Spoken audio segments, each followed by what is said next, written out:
মানব জীবনে আমলের ক্ষেত্রে সালাতের থেকে ইম্পর্টেন্ট গুরুত্বপূর্ণ আর কোনো আমল থাকতে পারে না। কি বলেন ঠিক কিনা? কারণ আল্লাহর হাবিব সাল্লাল্লাহু আলাইহি ওয়াসাল্লাম সুনানে আবু দাউদের মধ্যে যে হাদিস আমি আপনাদের সামনে পাঠ করেছি, রাসূল বলেন as-salatu imaduddin, দ্বীনের যে একটা খুঁটি স্তম্ভ আছে, দ্বীনকে কেমন যেন রব্বুল আলামিন একটা সাদের সাথে দৃষ্টান্ত দিয়েছেন। as-salatu imaduddin, দ্বীনের খুঁটি হলো এই নামাজ, হলো দ্বীনের খুঁটি।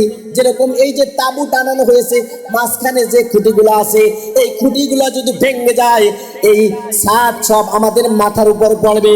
মাথার উপর পড়ার সাথে সাথে আমাদের একজনেরও জীবন থাকবে না। যদি এই ছাদ ভারী হয়, অনেকেই ছাদের তলে পড়ে মারা যাবো। কি বলেন ঠিক কিনা? রব্বুল আলামিন ঠিক তদ্রূপভাবে ঈমানদারদের জন্য তার হাবিবের মাধ্যমে জানাইলেন as-salatu imaduddin, নামাজ হলো দ্বীনের স্তম্ভ, দ্বীনের খুঁটি। as-salatu imaduddin মান আকামাহা আকামাদ-দ্বীন, সুতরাং যে নামাজ যথাযথ কায়েম করবে, যে 5 ওয়াক্ত নামাজ যথাযথ কায়েম করবে, সে কেমন জানো তার দ্বীনের স্তম্ভকে, খুঁটিকে ঠিক রাখলো। আর দ্বীনের খুঁটি ঠিক রাখা মানে দ্বীন নামক যেই ছাদটা তাদের মাথার উপরে আছে, এই ছাদটাকেও সে ঠিক রেখেছে। কি বলেন ঠিক কিনা? এই হাদিসের মধ্যে রাসূল করিম সাল্লাল্লাহু আলাইহি ওয়াসাল্লাম বলেন, যার নামাজ ঠিক তার সবকিছু ঠিক, যার নামাজ বরবাদ ফাকাদ খাবা খাসারা, সে কেমন যেন নিজেকে ক্ষতিগ্রস্ত করলো, সে কেমন যেন নিজেকে ধ্বংস করে ফেললো, সে কেমন যেন নিজেকে জাহান্নামের উপযোগী বানায় নিলে। বলেন না নাউযুবিল্লাহ মিন যালিক। কুরআনে কারীমে আল্লাহ রাব্বুল আলামিন বলেন ফি জান্নাতি ইয়াতাসাআলুন আনিল মুজরিমিন, জান্নাতীরা জান্নাতে থাকবে। এখানে আমাদের অনেক বন্ধুরা আছে যারা আজকে আসরের নামাজে অংশগ্রহণ করেছে, মাগরিবের নামাজও পড়েছিল, আসরের নামাজও পড়েছিল, জোহরের নামাজও পড়েছিল, ফজরের নামাজও পড়েছিল। এই 5 ওয়াক্ত নামাজ পড়ার কারণে আল্লাহ তাআলা তাদের জন্য ঘোষণা করেছেন এরা সবাই জান্নাতি। বলেন না সুবহানাল্লাহ। আমি তো শুধু 5 ওয়াক্ত নামাজের কথা বললাম, সহিহ মুসলিমের হাদিস, সহিহ বুখারীর হাদিস, আল্লাহ নবী বলেন মান সাল্লাল বারদাইন দাখালাল জান্নাহ। বলেন না সুবহানাল্লাহ। মান সাল্লাল বারদাইন, যে ব্যক্তি 2 ঠান্ডা সময়ের নামাজ, 2 ঠান্ডা মানে হচ্ছে যে ব্যক্তি আসরের নামাজে অংশগ্রহণ করলো এবং ফজরের নামাজে অংশগ্রহণ করলো, রাসূল বললেন দাখালাল জান্নাহ, সে জান্নাতে প্রবেশ করলো। বলেন না সুবহানাল্লাহ। আমাদের অনেক আছে, বড় আফসোস, বড় পরিতাপ, হয়তো কোনো একদিন নামাজ পড়ে, এমনও মুসলমান আছে কদরের নামাজ পড়ে, উনি হলো কদর আলী। কি বলেন ঠিক কিনা? কিছু আছে বরাত আলী, খালি বরাতের নামাজ পড়ে যে শবে বরাত। শবে বরাত কবে? আগামীকাল রাত্রি, মাত্র একটা রাত বাকি আছে, এই রাতটা পার হইলে আগামীকাল রাত্রে হচ্ছে শবে বরাত, উনি শুধু শবে বরাতের নামাজ পড়ে। আর কিছু মুসলমান আছে ওনার মুসলমানিত্বের পরিচয় দেওয়ার জন্য শুধু জুমার নামাজে অংশগ্রহণ করে, এমন মুসলমান আছে কিনা বলেন? আর কিছু আছে রাজনীতিক নামাজি। কি বলেন ঠিক কিনা? এখন তো রাজনীতিক হাওয়া চলতেছে, দেখবেন এই টাইমে অনেক রাজনীতিকবিদরা ঘন ঘন মসজিদে যায়। কি বলেন ঠিক কিনা? ওযু থাকলেও যায়, ওযু করেও যায়।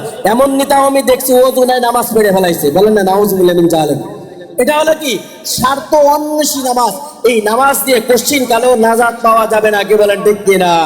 আমরা ছোট্ট একটা সূরা মাউনের মধ্যে পড়েছি, ফাওয়াইলুল লিল মুসাল্লিন, ফাওয়াইলুল লিল মুসাল্লিন, এই সমস্ত নামাজীদের জন্য ধ্বংস, যারা নামাজ আল্লাহ সন্তুষ্টির জন্য পড়ে না, নামাজ পড়ে অলসতা করে, নামাজ মাঝে মাঝে পড়ে মাঝে মাঝে পড়ে না, নামাজ রাজনীতির জন্য পড়ে, নামাজ মুসলমানি পরিচয় দেওয়ার জন্য পড়ে, নামাজ একটা বিয়ে করবে যুবক মানুষ, যদি শ্বশুর বাড়ির লোকজন শুনছে দিনদার নামাজি, এখন ঘন ঘন পাঞ্জাবি পড়ে মসজিদে ঘন ঘন যায়, মানে ওই বাড়ি এলাকায় দেখায় আমি নামাজি।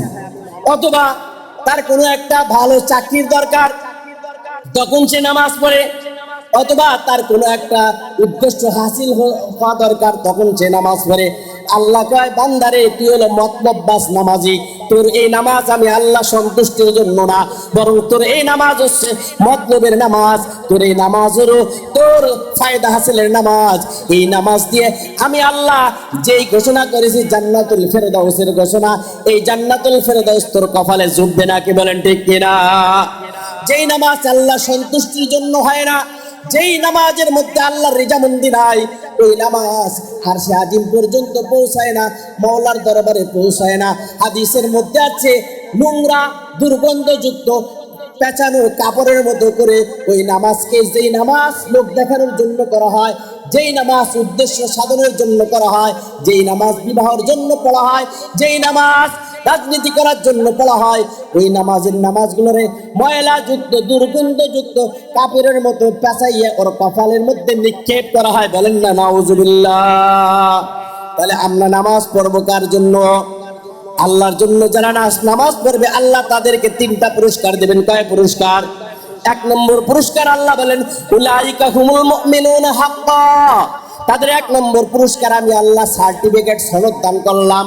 যেই বান্দা 5 ওয়াক্ত নামাজ শুধু আমি মালিককে সন্তুষ্ট করার জন্য পড়ে, আমি আল্লাহ আরশে আজিমের মধ্যে লৌহ কলামের মধ্যে কলম দিয়ে লিপিবদ্ধ করে দিলাম, আমার এই বান্দা হলো সত্যকারের মুমিন। বলেন না সুবহানাল্লাহ।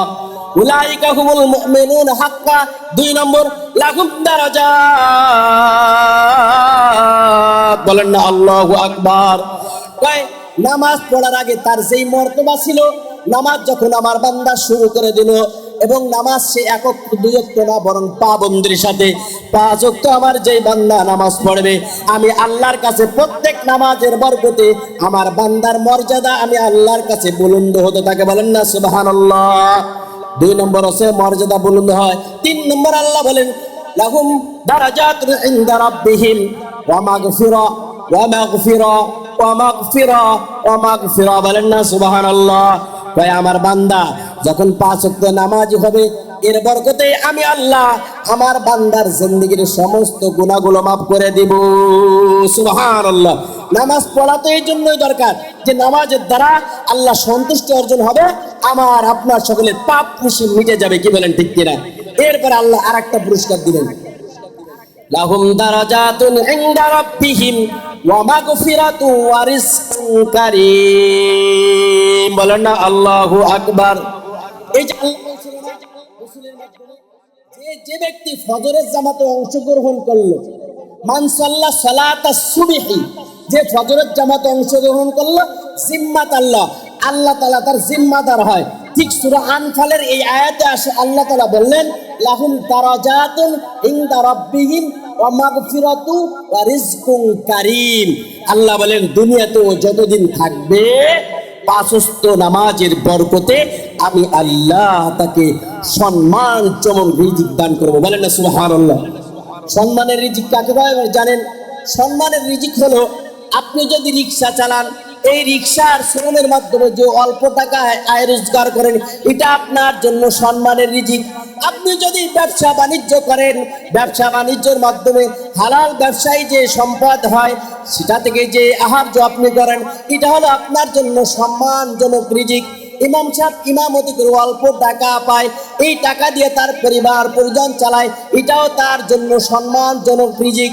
যুবক মানুষ শ্রম দেয়, মুজাহাদা করে, অথবা ছোটখাটো কোনো চাকরি করে, এই চাকরির মাধ্যমে অল্প কিছু অর্থ পায়, এই অর্থের মধ্যে রব্বুল আলামিন বরকত দিয়ে দেন। অর্থাৎ ওই অল্প অর্থের মধ্যে তার ঘরে বড় কোনো রোগ শোক আল্লাহ তাআলা ঢুকায় দেন না, বড় কোনো বিপদে তাকে আল্লাহ ফেরান না, তাকে আল্লাহ তাআলা কোনো মুসিবতের মধ্যে আক্রান্ত করেন না। বরং আল্লাহ তাআলা জানেন আমার বান্দার অ্যাবিলিটি হলো 500 টাকা, এই 500 টাকা দিয়ে 1 সপ্তাহ চলতে হবে। রব্বুল আলামিন তখন এই 500 টাকার মধ্যে 50 লক্ষ টাকার বরকত দান করে দেন। বলেন না সুবহানাল্লাহ। আর রিজিক থেকে বরকত শূন্য হওয়ার মানে হলো একজন 50,000 কোটি টাকার মালিক, কিন্তু রব্বুল আলামিন তাকে 100,000 কোটি টাকার ঋণগ্রস্ত বানাই দিলেন। বলেন এই এত টাকা থাকার পরেও সে কি ধনী নাকি দরিদ্র? বলেন না, সে ধনী না দরিদ্র? দরিদ্র। ঠিক তদ্রূপ ভাবে চোর চুরি করে কিছু অর্থ উপার্জন করে ওটা দিয়েও খায়, এটা কি তার জন্য সম্মানজনক না অসম্মানজনক? সুদখোর সুদি লেনদেনের মাধ্যমে কিছু টাকা পয়সা উপার্জন করে ওইটা সে খায়, মনে মনে ভাবে, পেট মোটা বানায়, অনেক কিছু করে, এই সেই করে, সে ভাবে যে আমি অনেক টাকার মালিক। এবার আপনি বলেন, এলাকার মানুষ যদি জানে এ সুদখোর, ওর বাড়িতে নেককার মানুষ খাইতেও চায় না, কি বলেন ঠিক কিনা? সুদখোরের সাথে নিজের সন্তানকেও কোনো বুঝমান নেককার মানুষ সন্তান বিবাহ দিতে চায় না, কি বলেন ঠিক কিনা? সুদখোরের মেয়েও কেউ একজন ভালো বুঝমান দিনদার লোক বিবাহ করতে চায় না, কি বলেন ঠিক কিনা? এবার আপনারা বলেন, ওই সুদখোরের সম্পদটা তার জন্য সম্মানজনক নাকি অপমানজনক? ঠিক তদ্রূপ ভাবে একজন জালেম বাদশা জুলুমের মাধ্যমে সম্পদ আত্মসাৎ করে, জনগণের অ্যাবিলিটি আত্মসাৎ করে, তাকে মানুষ কি সম্মানের নজরে দেখে নাকি অসম্মানের সাথে দেখে? অসম্মানের সাথে দেখে। এই জন্য আল্লাহ তাআলা বলছেন, যিনি 5 ওয়াক্ত নামাজি হবে, লাহুম দারাজাতুন ইনদা রাব্বিহিম ওয়া মাগফিরাতু ওয়া রিজকুন কারীম, আমি আল্লাহ তাকে রিজকে কারীম, সম্মানজনক রিজিক আমি আল্লাহ তাআলা দান করব। রিজিক যদি অল্প হয় তার ভিতরে আমি আল্লাহ বরকত দান করব। বলেন না সুবহানাল্লাহ। আমরা বরকতপূর্ণ রিজিক চাই কারা কারা? হাত তুলে দেখান। লিল্লাহি তাকবীর, লিল্লাহি তাকবীর। আল্লাহ তাআলা আমাদেরকে মৃত্যু পর্যন্ত 5 ওয়াক্ত নামাজের মাধ্যমে সম্মানজনক রিজিক অর্জনের তৌফিক দান করুন, সকলে আমিন। মহতরম হাজিরিন, আমি আপনাদের সামনে নামাজ নিয়ে আলোচনা করতেছি। এই নামাজকে সামনে রেখে আমি আপনাদের সামনে সূরা তাহা থেকে 130 নম্বর আয়াতে কারিমা তেলাওয়াত করেছি। এই 130 নম্বর আয়াত দিয়েই আমি আজকের আলোচনা শেষ করব। আল্লাহ রাব্বুল আলামিন বলেন, ফাসবির আলা মা ইয়াকুলুনা ওয়াসাব্বিহ বিহামদি রাব্বিকা ক্বাবলা তুলুইশ শামসি ওয়া ক্বাবলা গুরুবিহা ওয়া মিন আনাইল লাইলি ফাসাব্বিহ ওয়া আতরাফান নাহারি লাআল্লাকা তারদা। বলেন না আল্লাহু আকবার। এই আয়াতে কারিমার মধ্যে রব্বুল আলামিন তার নবীকে বলেন, ফাসবির, সবর করুন, ধৈর্য ধারণ করুন। কেমন যার নবীর মাধ্যমে আল্লাহ তাআলা সমগ্র পৃথিবীর সমস্ত ঈমানদারদেরকে বলতেছেন, ও ঈমানদারেরা, নামাজ পড়ার ব্যাপারে ধৈর্য ধারণ করো, রোজা থাকার ব্যাপারে ধৈর্য ধারণ করো, ইবাদত বন্দেগীর ব্যাপারে ধৈর্য ধারণ করো। ধৈর্য আর নামাজের মাধ্যমে আমি আল্লাহর কাছে তোমরা সাহায্য চাই। কোরআনে কারিমে এক আয়াতে রব্বুল আলামিন বলেন, ইয়া আইয়ুহাল্লাযীনা আমানুস্তাঈনু, হে ঈমানদারেরা আল্লাহর কাছে সাহায্য চাও। আমরা যে বললাম আল্লাহ কিভাবে সাহায্য চাইবো, আল্লাহ বলেন ইস্তাঈনু, সাহায্য চাও, বিসসবরি, 1 নম্বর হলো সবর, 2 নম্বর আল্লাহ তাআলা বলেন ওয়াসসালাত, অর্থাৎ সবর আর সালাতের মাধ্যমে আল্লাহর কাছে তোমরা কি চাও? সাহায্য চাও। আমি জানি বললাম আল্লাহ, আর কি কি পদ্ধতিতে আমি সাহায্য চাইবো? আল্লাহ তাই তুমি সূরা তাহার 130 নম্বর আয়াতে কারিমার মধ্যে দেখো, আমি 5 ওয়াক্ত নামাজের আলোচনা করেছি। ফাসবির আলা মা ইয়াকুলুনা ওয়াসাব্বিহ বিহামদি রাব্বিকা ক্বাবলা তুলুইশ শামসি ওয়া ক্বাবলা গুরুবিহা। 1 নম্বর ক্বাবলা তুলুইশ শামস, তুলুইশ শামস মানে সূর্য উদিত হওয়ার আগের নামাজ। এটা কোন নামাজ? বলেন, সূর্য ওঠার আগে কোন নামাজ? ক্বাবলা তুলুইশ শামসি ওয়া ক্বাবলা গুরুবিহা, গুরুবে শামস, সূর্য ডোবার আগে কোন নামাজ? আপনারাই তো তরজমা পারেন। সূর্য ডোবার আগে কোন নামাজ? আসরের নামাজ। হ্যাঁ, মাশাআল্লাহ, তরজমা তো আপনারাই পারেন, আমার কি ভালো লাগবে। তুলুয়ে শামস, গুরুবে শামস, আদেশ করছে কে? ওয়া মিন আনাইল লাইল, এবং রাতের কিছু অংশ। রাতের কিছু অংশে কোন কোন নামাজ পড়েন? মাগরিব, এশা এবং ফজর পড়েন। কি কি পড়েন? এগুলো রাতের মধ্যে পড়েন না? ফজর কি রাতের আগে পড়েন? হ্যাঁ, ফজরের কথা তো আলোচনা হয়ে গেছে। তুলে শামস, আবার এখানেও ফজরের অংশ চলে আসছে, কিন্তু এখানে 2 অক্ষর কথা তাফসীরের মধ্যে ছেড়েছে, ক্বাবলা গুরুবিহা ওয়া মিন আনাইল লাইল, রাতের কিছু অংশে নামাজ পড়ো। মাগরিব আর ঈশা, তাহলে কয় ওয়াক্ত গেল? কয় ওয়াক্ত? 4 ওয়াক্ত। তুলুয়ে শামস, গুরুবে শামস। তুলুয়ে শামস ফজর, আর গুরুবে শামস হচ্ছে আসর, আর রাতের কিছু অংশ হচ্ছে মাগরিব আর এশা। কয় ওয়াক্ত গেছে? 4 ওয়াক্ত। এরপর আল্লাহ বলেন আতরাফান নাহার, এবং দিনের প্রান্ত। দিনের প্রান্ত মানে দিনের যে মাঝামাঝি যদি ভাগ করা হয়, তা দিনের প্রান্ত হয় জোহরের নামাজ। কোন নামাজ বলেন? সূর্য ঢলে ক্বাবলা তুলুইশ শামসি ওয়া ক্বাবলা গুরুবিহা। এই যে ওই তুলুয়ে শাম গুরুবে শাম আর আতরাফান নাহার। মাশাআল্লাহ, যুবকরা আমরা হাদিয়া দিচ্ছে, আল্লাহ তাআলা এই যুবকদেরকে কবুল করে নিক। সমস্ত যুবকদেরকে রব্বুল আলামিন আলী ইবনে আবু তালেবের মতো কবুল করে নিক, সকলে আমিন। উসামা ইবনে যায়েদের মতো কবুল করে নিক, সকলে আমিন। এই যুবকদেরকে রব্বুল আলামিন 5 ওয়াক্ত নামাজ পাবন্দির সাথে পড়ার তৌফিক দান করে, সকলে আমিন। মহতরম হাজিরিন, যে কথা বলতেছিলাম, তাহলে 5 ওয়াক্ত নামাজের কথা বলছে। এখন আমরা যেন আল্লাহকে প্রশ্ন করলাম, আল্লাহ 5 ওয়াক্ত নামাজ পড়ব, তুমি আমারে কি দিবা?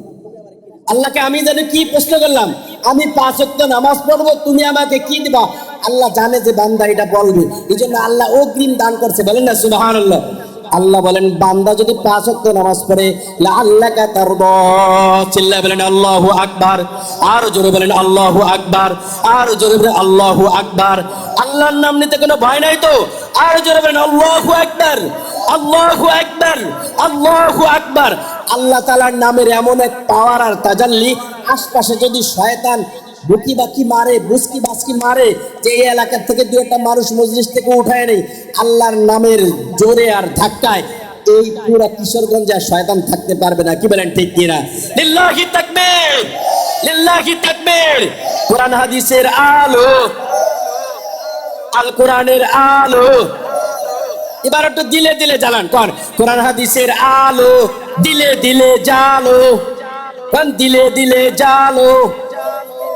কোরআন হাদিসের আলো, কোরআন হাদিস যেখানে, কোরআন হাদিস নাই যেখানে। মাশাআল্লাহ, এই তো খুব সুন্দর বলছে। কোরআন হাদিস যেখানে নাই ওইখানে আমরাও নাই।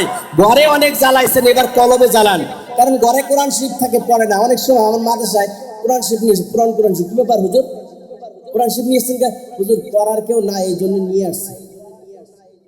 নাউজুবিল্লাহ বলবেন না। একটা মাসলা শোনেন, আগে শুনছেন কিনা জানেন, একবারে সই বানানো ফতোয়া, ফতোয়া আইডে। ঘরে হিন্দু, তার ঘরে একটা মূর্তির ছবি থাকে, থাকে কি থাকে না বলেন? খ্রিস্টান তার ঘরের মধ্যে যিশু খ্রিস্টের ছবি রাখে, বৌদ্ধ তার ঘরের ভিতরে মূর্তি রাখে, বৌদ্ধ মূর্তির ছবি রাখে। কিন্তু মুসলমান বড় আফসোস পরিতাপের বিষয়, ঘরে কোরআন শরীফ পড়তে পারে না, সারা বছর পড়া হয় না, এই জন্য কোরআনের ইজ্জত করে কোরআন দ্বারে মসজিদে নিয়ে এসে চিল্লায় বলে নাউজুবিল্লাহ। শুনে রাখেন, আজ থেকে স্পষ্ট ভাষায় আপনাদেরকে বলে দিলাম, যারা জানেন তাদের জন্য ভালো, যারা জানেন না আজ থেকে আমল করবেন। ঘরের ভিতর যদি কুরআনুল কারীমের একটা মাসহাফ, একটা কপিও থাকে, জীবনে একদিনও পড়েন নেই, ওই ঘরের ভিতরে আল্লাহ তাআলার রহমত বর্ষণ হবে, বলেন না সুবহানাল্লাহ। কুরআনুল হাকীম রব্বুল আলামিন বলেন, ওয়া হাযা কিতাবুন আনসালনাহু মুবারাকুন ফাত্তাবিউহু ওয়াত্তাকু লাআল্লাকুম তুরহামুন। আল্লাহু আকবার। আল্লাহ নিজে বলেন, ওয়া হাযা কিতাবুন, যেই কিতাবটা মুহাম্মদ সাল্লাল্লাহু আলাইহি ওয়াসাল্লামের মাধ্যমে তোমাদের উপর নাযিল হয়েছে, এই কিতাব ওয়া হাযা কিতাবুন আনসালনাহু, যেটা আমার নবীর উপর নাযিল হয়েছে, মুবারাকুন, বরকতপূর্ণ, বরকতপূর্ণ, বরকতপূর্ণ, বরকতপূর্ণ। চিল্লায়ে বলেন সুবহানাল্লাহ। কোরআনকে বরকতপূর্ণ বলেন, কোরআনকে, কোরআনকে, কোরআনকে। এই বরকত যে ঘরের থেকে বের করবে তার কপালে জুতার বাড়ি, কি বলেন ঠিক না? এই জন্য পড়তে পারেন আর না পারেন, ঘরের মধ্যে কোরআন রেখে দিবেন, কোরআনকে মাঝে মাঝে পরিষ্কার করবেন, আফসোস করবেন, রব আমি বৃদ্ধ হয়ে গেছি, আমি তো পড়তে পারি না, এটা আমার হাবিবে, আমার আল্লাহর কালাম, আমার হাবিবের উপর নাযিল হয়েছে, এই কোরআনকে আমি ভালোবাসি। মসজিদ থেকে 5 ওয়াক্ত নামাজ পড়বেন। বৃদ্ধ বাবা পড়তে না পারলেও কোরআনটাকে কপালে লাগাবেন, বুকে চুমা দেবেন, মাঝে মাঝে আয়াতগুলো বের করে করে পড়তে না পারলেও নিজে নিজে বছরে একবার দুইবার খতম করবেন। পড়তে পারেন আর না পারেন, এভাবে আঙ্গুল ধরে ধরে টানবেন আর বলবেন এটা আমার আল্লাহর কালাম, আমার আল্লাহ এখানে অনেক কিছু বলেছে, আমি না দান, আমি অজ্ঞতার কারে পড়তে পারি না, ও মালিক আমি তোমাকে ভালোবাসি, আমি তোমার কালামকে ভালোবাসি, এই কালামকে ভালোবাসা মানে তোমাকে ভালোবাসা। আল্লাহ বলেন আমার কালামকে যারা ভালোবাসে তারা আমার লোক। আহলুল কুরআনি আহলুল্লাহ, বলেন না সুবহানাল্লাহ। আহলুল কুরআনি আহলুল্লাহ, আহলে কোরআন হলো যারা আলেম তারা আহলে কোরআন, যারা হাফেজ তারা আহলে কোরআন, যারা কোরআনকে ভালোবাসে তারাও আহলে কোরআন, যারা কোরআনকে মহব্বত করে তারাও আহলে কোরআন। আল্লাহ বলেন যারা কোরআন ও সিনার মধ্যে ধারণ করে, যারা কোরআনের হাফেজ হয়, যারা কোরআনের আলেম হয়, যারা কোরআনের তাফসীর শুনে, যারা কোরআনকে মহব্বত করে, যারা কোরআন অনুযায়ী জীবনযাপন করে, এরা সবাই আহলে কোরআন, এরা সবাই আমি আল্লাহর পরিবারভুক্ত। বলেন না সুবহানাল্লাহ। পরিবারের লোক কখনো পরিবার থেকে পরিবারের অংশ বের করে দিতে পারে না, কি বলেন ঠিক কিনা? এই জন্য সবাই যাদের বাসায় কোরআন শরীফ নাই, আজকের থেকে এই ওয়াজ শোনার পরে একটা কপি কোরআনের হলে কিনে বাসায় রাখবেন। কে কে রাজি আছেন হাত তুলে দেখান, হাত তুলে দেখান। আমার মা বোনরা যারা আছেন তারাও আল্লাহকে দেখায় দেন। এই যে রেকর্ড হচ্ছে, আল্লাহর কুদরতি ক্যামেরায় এগুলো রেকর্ড হচ্ছে কি হচ্ছে না? বলেন রেকর্ড হচ্ছে, দলিল আছে। আল্লাহ তাআলা বলেন ইয়াউমা ইদিন তুহাদ্দিসু আখবারহা, এই জমিন কিয়ামতের ময়দানে সাক্ষী দিবে। আল্লাহকে বলবে আল্লাহ আপনার কোরআনকে মহব্বত করে, আপনাকে ভালোবেসে এই এলাকার যুবকেরা, এই এলাকার বৃদ্ধ বাবাজিরা এবং এই এলাকার মা বোনেরা হাত উত্তোলন করেছিল, আপনার ফেরেশতাদের ক্যামেরার এটা রেকর্ড হয়ে গেছে, আপনি দেখেন। আল্লাহ রেকর্ড দেখবে, দেখার দরকার না, আল্লাহ তাআলা তো এখনই দেখতেছেন, কি বলেন ঠিক কিনা? আল্লাহ দেখতেছেন কাউকে, বলেন যারা আল্লাহর পরিবারভুক্ত হবে আল্লাহ তাদের সকলকে জান্নাতের অধিবাসী করে দেবেন। বলেন না সুবহানাল্লাহ। আল্লাহ বলেন ওয়াহাদা কিতাবুন আনজালনাহু মুবারাকুন, এই কিতাব যেটা আমার হাবিবের উপর নাযিল হয়েছে, আনজালনাহু মুবারাকুন, এর আদ্যবন্ত শুরু থেকে শেষ পুরোটা এসে বরকতপূর্ণ, পুরোটা এসে বরকতপূর্ণ। বলেন না সুবহানাল্লাহ। ফাত্তাবিউহু, আল্লাহ বলেন সুতরাং যেহেতু এটা বরকতপূর্ণ, ও বান্দা শুধু শুনলে হবে না, ফাত্তাবিউহু, এটা মানতে হবে, এটার আদেশ মানতে হবে, এটার নিষেধ মেনে চলতে হবে, কি বলেন ঠিক কিনা? এটা হলো ফাত্তাবিউহু, এই কোরআনের অনুসরণ করো। কোরআনের অনুসরণ যদি কেউ করে সে 5 ওয়াক্ত নামাজ ছেড়ে দিতে পারে না, কি বলেন ঠিক কিনা? আল্লাহ কেমন জানি আয়াতের মাধ্যমে বললেন বান্দারে ফাত্তাবিউহু, এই কোরআনের অনুসরণ করা মানে হলো 5 ওয়াক্ত নামাজ পড়তে হবে, জীবনে আর নামাজ ছেড়ে দেওয়া যাবে না। ভাইরা 5 ওয়াক্ত নামাজ পড়বেন তো? জীবনে আর নামাজ ছাড়বেন না তো? ওয়াদা করতেছেন? আপনাদের জন্য বিশাল পুরস্কারের ঘোষণা আসছে, আমি এটা শোনাই দেবো। আল্লাহ এবং তার নবী বলেছে এমন পুরস্কার যার জীবনে শোনেন নেই, দিল ভরে যাবে ইনশাআল্লাহ। নামাজ পড়তে ভালো লাগবে, হৃদয় খুলে নামাজ পড়বেন, যখন যেটা দরকার হবে নামাজ পড়ার সাথে সাথে হাজির হয়ে যাবে। বলেন না সুবহানাল্লাহ। বলতেছিলাম ফাত্তাবিউহু ওয়াত্তাকু, আল্লাহ তাআলা বলেন অনুসরণ করতে হবে, আল্লাহর ভয় করতে হবে। কি কারণে করতে হবে বলেন? যদি করো লাভ কি? আল্লাহ বলেন লাআল্লাকুম তুরহামুন। সুবহানাল্লাহ, সুবহানাল্লাহ, সুবহানাল্লাহ। আল্লাহ কয় যারা এই কোরআন ঘরে রাখবে, এই কোরআন পড়বে, কোরআন অনুযায়ী আমল করবে, কোরআনের নসিহতগুলো মেনে চলবে, কোরআনের অনুসরণ করবে, করোনার অনুসরণ অনুযায়ী রবকে ভয় করবে, নবীর মহব্বত অনুযায়ী রাখবে, লাআল্লাকুম তুরহামুন, আমি আল্লাহ তাদেরকে রহমতে রহমতে রহমতে রহমতে ভরপুর করে দেব। বলেন না সুবহানাল্লাহ। আল্লাহর রহমত মানে কি? এর বিশাল ব্যাখ্যা আছে। আল্লাহর রহমত মানে হলো কলব, অন্তরের মধ্যে, কলবের মধ্যে যে গুনার জং আছে এগুলো একটাও থাকবে না, সব কলব থেকে ঝরে যাবে। নামাজ পড়তে ভালো লাগবে, রোজা রাখতে ভালো লাগবে, ভালো কাজ করতে ভালো লাগবে। যুবক মানুষ সারা রাত বসে বসে মোবাইলে গুনার কাজ করে, কিন্তু আল্লাহর রহমত যখন তার কলবের মধ্যে ঢেলে যাবে, আল্লাহর রহমত যখন তার কলবকে ছেয়ে যাবে, এই যুবক আর তখন চোখ দিয়ে চোখের গুনাহ করবে না, হাত দিয়ে যুবক আর হাতের গুনাহ করবে না, পা দিয়ে যুবক আর পায়ের গুনাহ করবে না, জবান দিয়ে যুবক আর জবানের গুনাহ করবে না। যুবক তখন 5 ওয়াক্ত নামাজ পড়বে, যুবক তখন সকল গুনার কাজ ছেড়ে দেবে, যুবক তখন দ্বীনি কাজে অংশগ্রহণ করবে, যুবকের তখন যে কোনো ভালো কাজ করতে শুনতে ভালো লাগবে, বৃদ্ধ বাবারও ভালো কাজ শুনতে বলতে ভালো লাগবে, মা বোনেরও ভালো কাজ শুনতে বলতে ভালো লাগবে, যখন আল্লাহর রহমতে তার কলবটাকে ডেকে দেওয়া হবে। বলেন না সুবহানাল্লাহ। রহমত এক ধরনের কুদরতি চাদর, যেভাবে আমরা বাহিরের বাতাস ঠান্ডা থেকে বাঁচার জন্য বডির উপরে কাপড় পেঁচাই, ঠিক তদ্রূপ ভাবে আল্লাহ তাআলার রহমতটা হচ্ছে এক কুদরতি চাদর। এই চাদর দিয়ে যাতে গুনার নাপাকি এবং খায়সাত এবং অশ্লীল জিনিস, খারাপ জিনিস এগুলো যাতে বান্দার কলবে ঢুকতে না পারে, এই জন্য রব্বুল আলামিন বান্দার কলবগুলো রহমতের চাদর দিয়ে সিলমোহর করে দেন। বলেন না সুবহানাল্লাহ। লাআল্লাকুম তুরহামুন। আল্লাহ বলেন তখন আমি ওই বান্দাকে রহমতে রহমতে রহমতে ডেকে দিই। বান্দাকে যখন রহমতে ডেকে দেওয়া হয়, এই বান্দা যখন ঘরে যায় তখন রহমতের কাজগুলোই করে। ঘরওয়ালারা বেনামাজি থাকলে তাদেরকে নামাজি বানানোর ফিকির করে।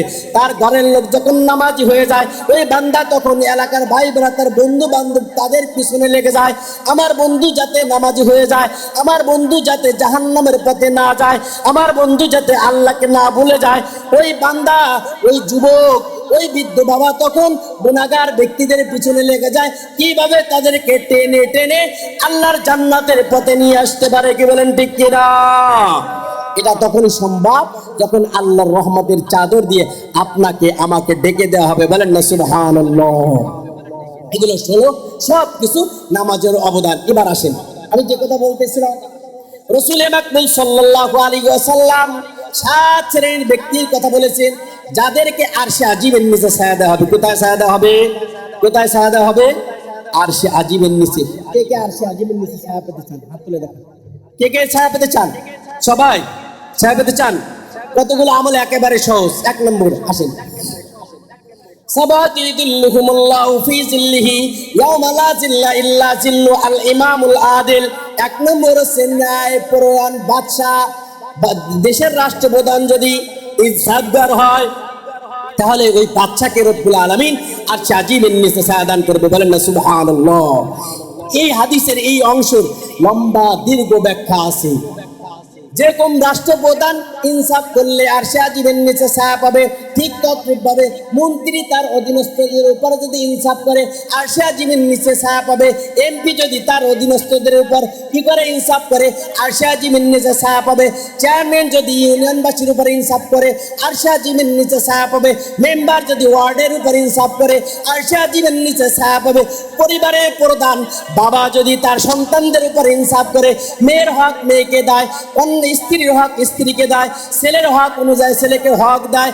কোরআন এবং হাদিস তাদেরকে যে আদেশ নিষেধগুলো করেছে এগুলো যথাযথ পালনের ব্যাপারে বাবা যদি সহযোগিতা করে, বাবাকে রব্বুল আলামিন আরশে আজিমের নিচে ছায়া দান করবে। বলেন না সুবহানাল্লাহ। বাবা মরে গেলে বড় ভাইও যদি তার অধীনস্থদের উপর ইনসাফ করে, আল্লাহ তাআলা বড় ভাইকেও আরশে আজিমের নিচে ছায়া দান করবে। বলেন না সুবহানাল্লাহ। এলাকার যদি কোনো মোড়ল থাকে, এলাকার যদি কোনো বড় ভাই থাকে, সেও যদি তার অধীনস্থ যে যুবকরা থাকে তাদের উপর যদি ইনসাফ করে, তাদেরকে যদি ভালো পথ দেখায়, নেকির পথ দেখায়, এই ভালো পথ দেখানোর কারণে সে যেহেতু একজন রাঈ, আলা কুল্লুকুম রাঈন ওয়া কুল্লুকুম মাসউলুন, তোমাদের প্রত্যেকেই তার অধীনস্থদের ব্যাপারে জিজ্ঞাসিত হবে। ঠিক এই অধীনস্থ লিডার বা প্রধান সে যদি তার অধীনস্থদের উপর ইনসাফ এবং ন্যায় বিচার কায়েম করে, আল্লাহ বলেন এই লিডারকেও কাল কিয়ামতের ময়দানে আরশে আজিমের নিচে ছায়া দান করা হবে।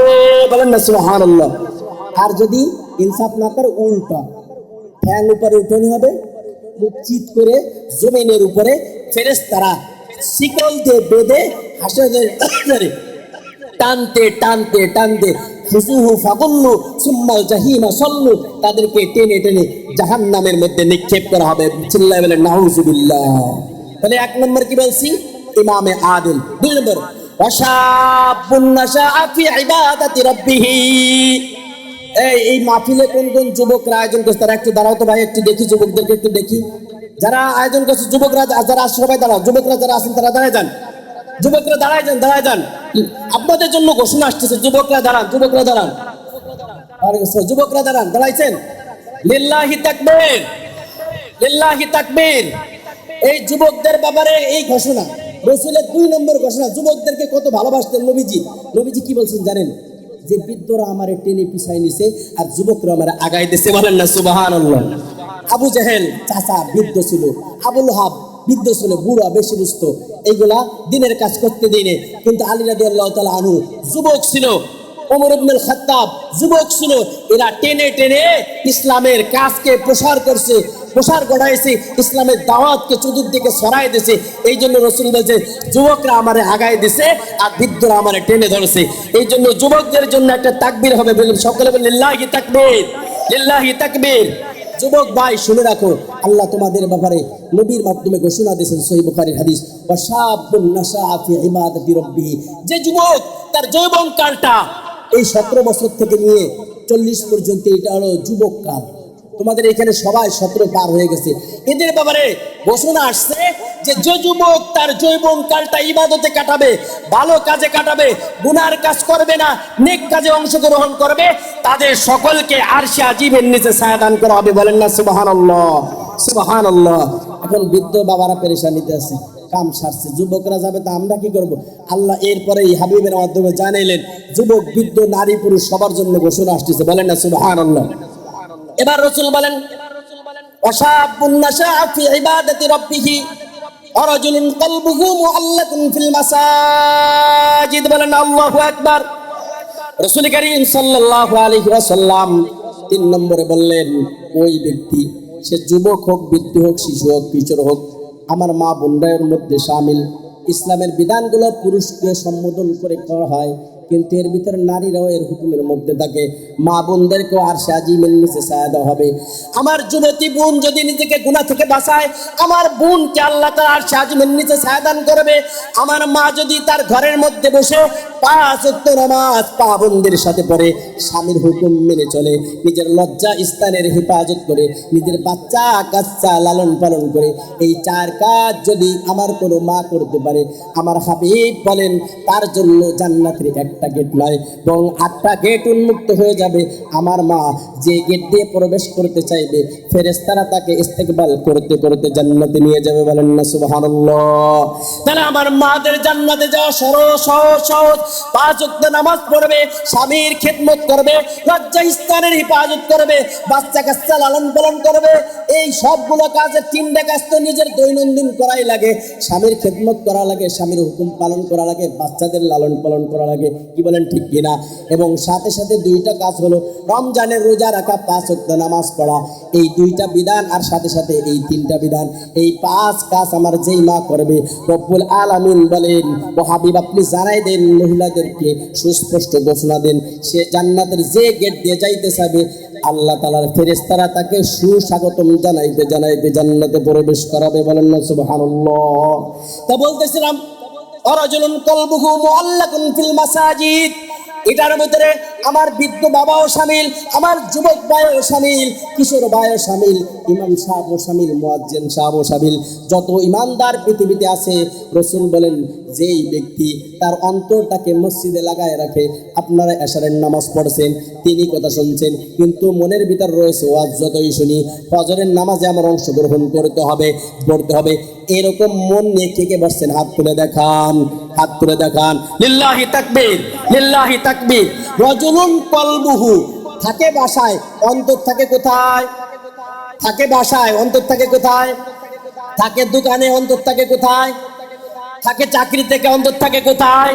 তাহলে বোঝা যাবে কি অন্তর এখানে রাখা যাবে না, ওই দোকানে অন্তর লাগায় রাখা যাবে না, ব্যবসায় অন্তর লাগায় রাখা যাবে না, স্ত্রীর কাছে অন্তর লাগায় রাখা যাবে না, বন্ধুর কাছে অন্তর লাগায় রাখা যাবে না, ঘরের মধ্যে অন্তর লাগায় রাখা যাবে না। অন্তর থাকার জায়গা হলো মাসাজিদ। কি বলেন ঠিক কিনা? রাসূল বলেন রাজুলুন কলবুহু মুআল্লাকুন ফিল মাসাজিদ, তার অন্তর থাকে মসজিদের মধ্যে। কাল কিয়ামতের ময়দানে যখন আল্লাহ তাআলা আরশে আজিম ছাড়া কোনো ছায়া থাকবে না, জমিন হবে তামার এবং ঝিনুগুলো টকবক টকবক করতে থাকবে, এই কঠিন ময়দানে কোনো ছায়ার ব্যবস্থা থাকবে না, তখন এই মানুষগুলোকে রব্বুল আলামিন আরশে আজিমের নিচে ছায়া দান করবে। বলেন না সুবহানাল্লাহ। অনেক অসহায় দরিদ্র মানুষ আছে, আমি ওদেরকে খাটাস বলি, চার দোকান দেয়, কয় টাকার ব্যবসা করে? হুজুর এত ব্যস্ততা, এত চা বেশি, নামাজ পড়ার টাইম পাই না। খাটাস কোথাকার? তুই 500 কাপ চা বেচার জন্য আল্লাহর 2টা সিজদা দেওয়ার টাইম পাইলি না? তোর মতো নাদা নেই জমিন আর একটা হতে পারে না। কি বলেন ঠিক কিনা? তুই চার দোকান দেওয়ার কারণে যদি তুই নামাজ পড়তে না যেতে পারো, তুমি হতভাগা কোথাকার, তাহলে তোমাকে যদি আল্লাহ লক্ষ লক্ষ কোটি টাকার মালিক বানাইতো, তাহলে তুমি অটনাস্তিক হয়ে যেতা। কি বলেন ঠিক কিনা? এই জন্য ব্যবসা করেন, বাণিজ্য করেন, চাকরি করেন, বাকরি করেন, যাই করেন, সবকিছু থাকবে মসজিদের বাহিরে সবকিছু থাকবে অন্তর শূন্য, অন্তরটা লাগানো থাকবে কোথায় বলেন? মসজিদে। রাজুলুন কলবুহু মুআল্লাকুন ফিল মাসাজিদ। 3 নম্বর হচ্ছে যার অন্তর মসজিদে লাগানো থাকবে তাদেরকে রব্বুল আলামিন আরশে আজিমের নিচে ছায়া দান করবে। বলেন না সুবহানাল্লাহ। আমার আলোচনা আপনারা বুঝতেছেন? নামাজ পড়বেন তো ইনশাআল্লাহ। সব নামাজ নিয়ে হাদিসের দলিল দিয়ে আলোচনা করতেছি। এরপরে 4 নম্বর রাজুলুন রাজুলানে তাহাব্বা ফিল্লাহ। এই হাদিসের আলোচনা ইতিপূর্বে করে ফেলাইছি যে এক ব্যক্তি আরেক ব্যক্তিকে শুধুমাত্র আল্লাহর জন্য ভালোবাসে। কিয়ামতের ময়দানে এমন এক ব্যক্তি দাঁড়াবে যার আমলনামায় নামাজও নাই, রোজাও নাই, হজও নাই, যাকাতও নাই, কোনো ভালো কাজ নাই, দুনিয়ার যত আকাশ কুকাশ সব করছে, কিন্তু তার ভিতরে একটা ভালো গুণ ছিল। তার ভালো গুণ হলো যখন কোনো দ্বীনি আলোচনা হতো, যখন কোনো কোরআনের আলোচনা হতো, কোনো একজন আলেম কোনো এলাকায় উপস্থিত হতো, ওই যুবক যে ওই মজলিসে বসে যেত, তার আর কোনো কাজ নাই, শুধুমাত্র আল্লাহর ভালোবাসার মানুষ দেখলে তাদেরকে ভালোবাসতো, তাদের সমালোচনা করতো না, তাদের মজলিসে যেয়ে বসতো। রাজুলানে তাহাব্বা ফিল্লাহ, অর্থাৎ তার ভালোবাসাটা শুধু আল্লাহর জন্য ছিল। কিয়ামতের ময়দানে বান্দার আমলনামায় খালি গুনার বলিয়াম, বান্দাকে ফেরেশতারা জাহান্নামের দিকে হাঁকায় নিয়ে যাবে। আল্লাহ রাব্বুল আলামিন ডাক দিয়ে বলে, ফেরেশতা দাঁড়া দাঁড়া, আমি জানি আমার এই বান্দার ভালো কোনো আমল নাই, তবে একটা আমল আমি আমার এই বান্দার জন্য সংরক্ষণ করে রেখেছি। তার আমলনামার মধ্যে একটা আমল আছে, সেটা হলো সে উলামায়ে কিরামকে, দিনদার লোকদেরকে শুধুমাত্র আল্লাহর জন্য ভালোবাসতো। যা যা যা ওর সব গুনাহগুলো মাফ করে, এই একটা ভালোবাসার কারণে আমি আল্লাহ তাকে মাফ করে দিলাম, তাকে আর সাজিমের নিচে মেহমানদারির ব্যবস্থা কর। বলেন না সুবহানাল্লাহ। রাজুলুন ইমরাতু যাত মানসাবিন ওয়া জামালিন ফাকালা ইন্নী আখাফুল্লাহ। 5 নম্বর হচ্ছে ওই শ্রেণীর লোক, একজন যুবক। যুবকদের উদ্দেশ্যে এই হাদিসটা, এটা বৃদ্ধরা হতে পারে, যুবককে এলাকার চেয়ারম্যানের মেয়ে অথবা কোনো সুন্দরী সুচলা সুজলা রূপসী একজন রমণী ডাকছে, হে যুবক, আমি সুন্দরী, আমি নায়িকা, আমি গায়িকা, তুমি আমার দিকে ধাবিত হও, আমার সাথে যা ইচ্ছা তাই করতে পারো, কোনো অসুবিধা নাই, ডোন্ট মাইন্ড। কি কয়? Don't mind. তোমাকে আমার পছন্দ হয়েছে, তোকে আমি চাই চাই। বলেন না নাউজুবিল্লাহ। যুবক তখন বলল, ফাকালা ইন্নী আখাফুল্লাহ। ও সুন্দরী, তুমি আমাকে সুযোগ দিয়েছো, ভালো কথা, তুমি হয়তো ভাবছো দুনিয়ার কেউ দেখবে না, দুনিয়ার কেউ না দেখলেও আমি আমার আল্লাহকে কোনোভাবে ফাঁকি দিতে পারবো না। কি বলেন ঠিক কিনা? তুমি যদি তোমার গোপন কামরাও নিয়ে যাও, ওই গোপন কামরায় আল্লাহ তাআলার কুদরতি ফেরেশতা আছে, আছে কি নাই বলেন? কিরামান কাতিবিনা ইয়ালামুনা মা তাফআলুন। ফেরেশতারা, লেখক ফেরেশতা, সম্মানিত লেখক ফেরেশতা দয়, দুই কাঁধে দুইজন ফেরেশতা আছে, ডান কাঁধে আছে আমল লেখক ফেরেশতা, বাম কাঁধে আছে গুনাহ লেখক ফেরেশতা। এই দুই ফেরেশতা দেখবে কি দেখবে না বলেন? যদি এই দুই ফেরেশতার চক্ষু যদি আল্লাহ কিছু সময়ের জন্য বন্ধ করে দেন, কিন্তু আল্লাহর কুদরতি ক্যামেরা, আল্লাহর কুদরতি নজর থেকে কোনো বান্দা দূরে থাকতে পারে না। কি বলেন ঠিক কিনা? আল্লাহ দেখবে কি দেখবে না বলেন? আল্লাহ দেখবেন। এই জন্য যুবক বলেছেন, ইন্নী আখাফুল্লাহ, আমি তোমার সাথে গুনার কাজ করতে পারবো না, আমি তোমার সাথে গুনায় লিপ্ত হতে পারবো না। ঠিক এরকম ভাবে যদি একজন বুনো, একজন যুবক তার সাথে খারাপ কাজ করতে উদ্বুদ্ধ হয়েছে, সে সুযোগ সুবিধা সব আছে, কিন্তু ওই বুনে বলল, ওই যুবতী বলল, ইন্নী আখাফুল্লাহ, আমি আমার আল্লাহকে ভয় করি। হে যুবক ভাই, তুমি আমার সাথে অপকর্ম করতে পারো, কিন্তু আমি আমার আল্লাহকে ভয় করি। এই সময় যুবক আল্লাহর ভয়ে নিজেকে বাঁচালো, আর যুবতীও আল্লাহকে বাঁচালো। আল্লাহ তাআলা তার হাবিবের মাধ্যমে জানাইলেন, হাবিব, এই দুই যুবক আর যুবতীকে আমি আল্লাহ আরশে আজিমের নিচে ছায়া দান করবো। বলেন না সুবহানাল্লাহ। দেখছেন এই ঘোষণা শুনে আপনারা খুশি না বেজার? যুবক ভাইরা খুশি না বেজার? চোখের গুনাহ ছেড়ে দেওয়া দরকার আছে কিনা বলো? আল্লাহ কত সুন্দর চেহারা তোমাদেরকে দান করছে।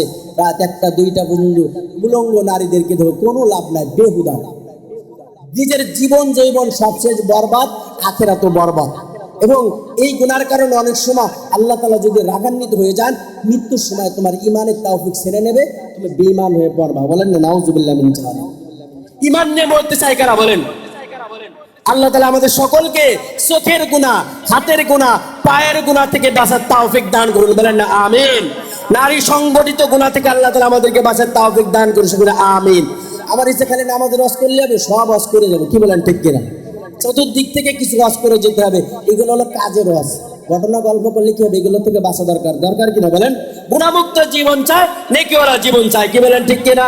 গুণামুক্ত জিন্দগি চায়, নেকিওয়ালা জিন্দগি চায়। এবার দান সৎকার তো অনেকে করেন, অনেকে করেন না। এই যে মাহফিলে অনেকে অংশগ্রহণ করছে, অনেক হয়তো করি নেই।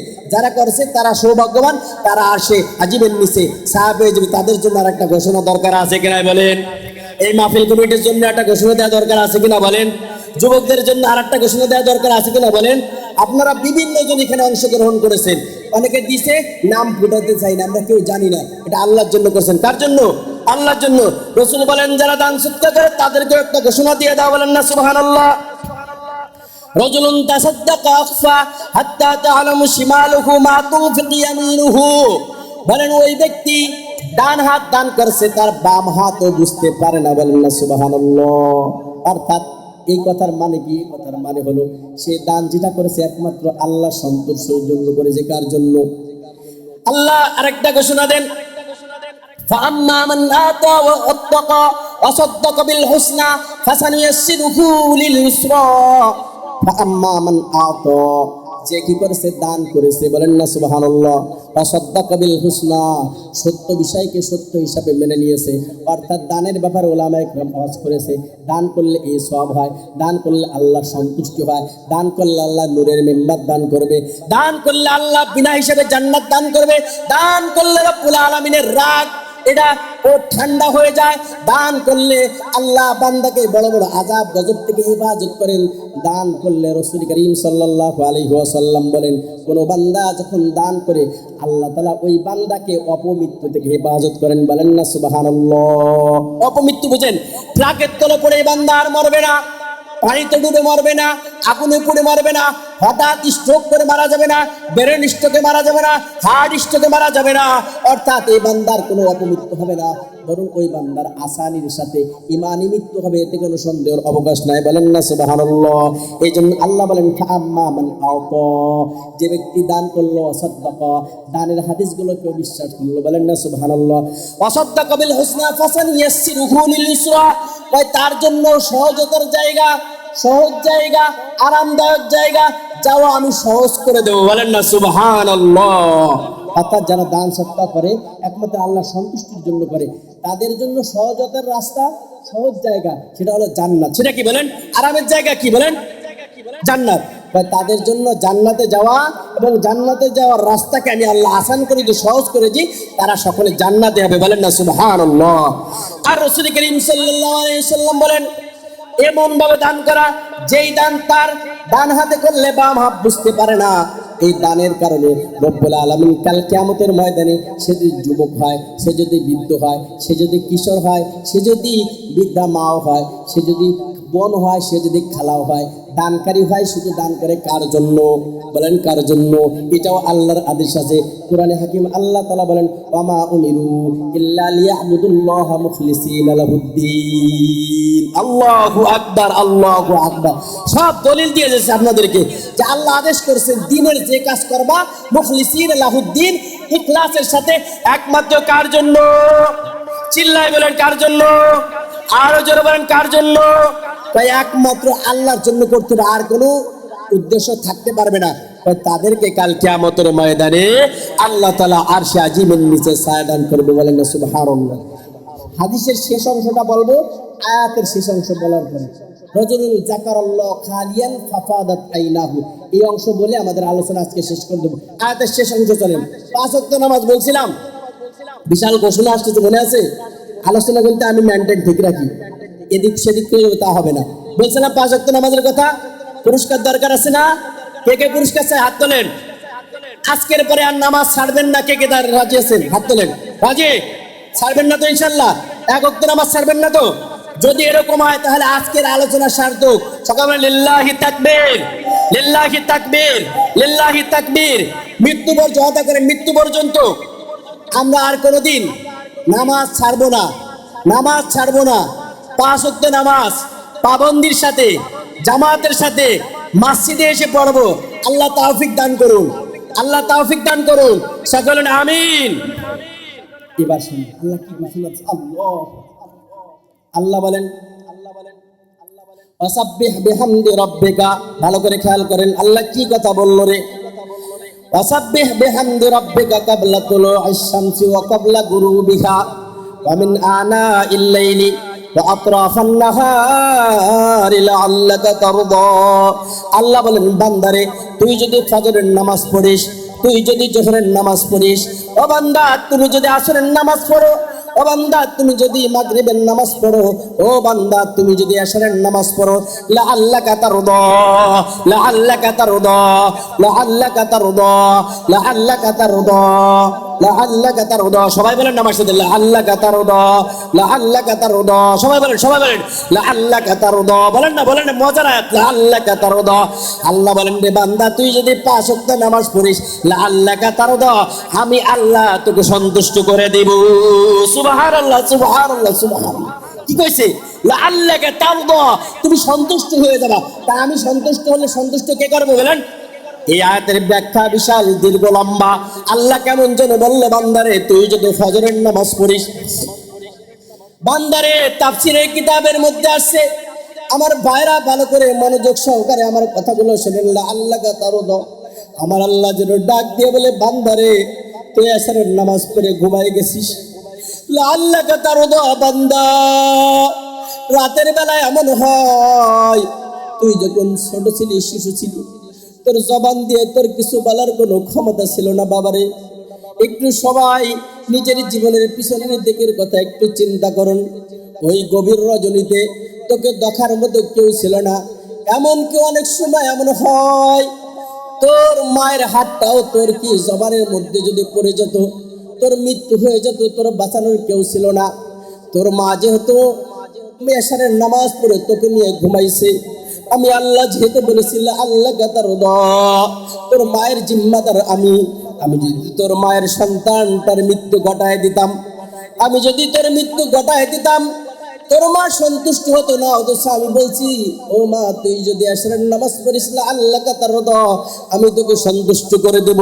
এখন যদি আমি তোর সন্তানটা তোর হাতের চাপায়, তোর পিঠের চাপায়, তোর বালিশের চাপায় সেই সন্তানটাকে আমি নিয়ে যাই, তোর সন্তানের অপাত হয়ে যাবে, তুই খুশি হবি না? এই জন্য আমার কুদরতি ফেরেশতারা রাতের বেলায় তোর হাতটা তোর শিশু সন্তানের বুকের উপর লেগেছে।